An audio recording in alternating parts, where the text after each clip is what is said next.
سبيل الدموع سبيل مريح تنهدى يا صاحي كي تستريح وبث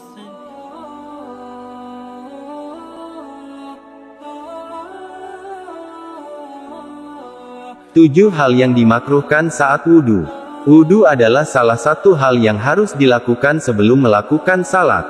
Wudhu merupakan sarana untuk membersihkan diri dari hadat kecil, yang mana membersihkan hadat kecil adalah bagian dari syarat sah salat sehingga tanpa wudhu salat yang dikerjakan tidak sah. Selain memiliki rukun dan kesunahan, ada beberapa hal yang dimakruhkan ketika berwudhu. Mustafa Al-Hind dan Mustafa Al-Buga menjelaskan secara rinci 7 hal yang dimakruhkan dalam wudhu, dalam karyanya yang berjudul Fiqhul Manhaji ala Mazhabil Imamis Syafi'i sebagaimana berikut. 1. Boros dalam menggunakan air atau terlalu sedikit menggunakan air. Hal tersebut dimakruhkan karena bertentangan dengan sunnah. Hal ini sebagaimana disebutkan bahwa Allah Subhanahu wa ta'ala berfirman, "Janganlah kalian berperilaku boros karena sungguh Allah tidak menyukai orang-orang yang boros." 2. Mendahulukan basuhan tangan kiri daripada tangan kanan. Atau mendahulukan membasuh kaki kiri daripada kaki kanan. Hal ini dimakruhkan karena bertentangan dengan perilaku yang dipraktikkan oleh Nabi Muhammad Shallallahu Alaihi Wasallam tentang kesunahan tayamun, mendahulukan anggota kanan. 3. Mengusap anggota wudhu dengan handuk kecuali karena ada uzur.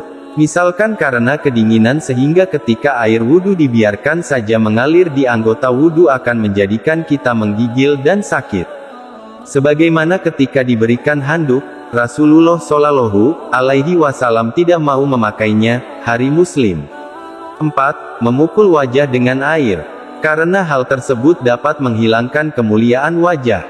Kelima, menambah. 5. Menambah jumlah basuhan lebih dari 3 kali dengan yakin.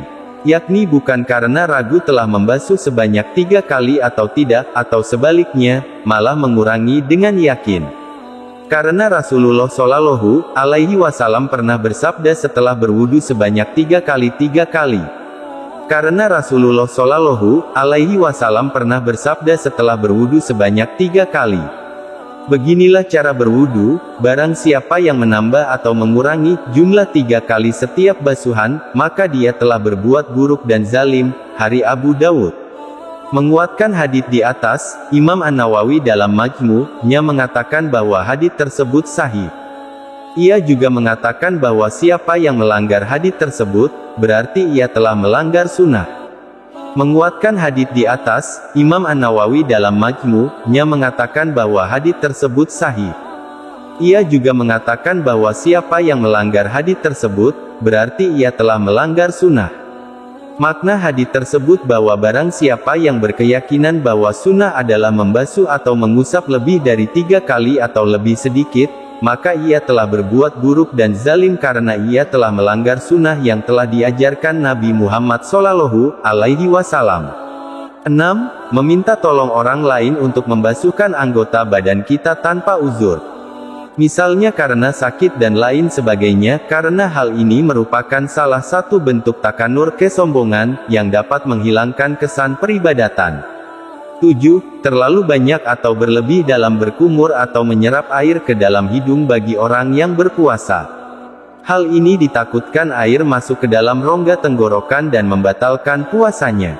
Sebagaimana sabda Nabi Muhammad Shallallahu Alaihi Wasallam, berlebih-lebihlah dalam istinsyak menyerap air ke dalam hidung, kecuali ketika kalian sedang berpuasa. Selain 7 hal di atas, Syekh Abdullah bin Abdurrahman Bafadl Al-Hadrami, wafat 918 H, dalam kitabnya yang berjudul Al-Muqaddimah Al-Hadramiyah juga memakruhkan menyela-nyelati jenggot yang tebal bagi orang yang sedang ihram, karena dikhawatirkan ada jenggot yang rontok setelah disela-selati.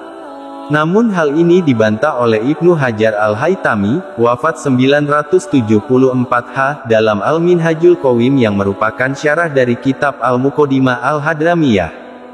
Hukumnya makruh jika tidak menyela-nyelati jenggot yang tebal bagi orang yang tidak berihram, juga dimakruhkan menyela-nyelati jenggot yang tebal bagi orang yang sedang ihram agar bulu jenggot tersebut tidak rontok. Tetapi pendapat ini lemah. Pendapat yang benar adalah tetap disunahkan menyela-nyelati jenggot bahkan bagi orang yang ihram, tetapi sebaiknya dilakukan dengan pelan-pelan.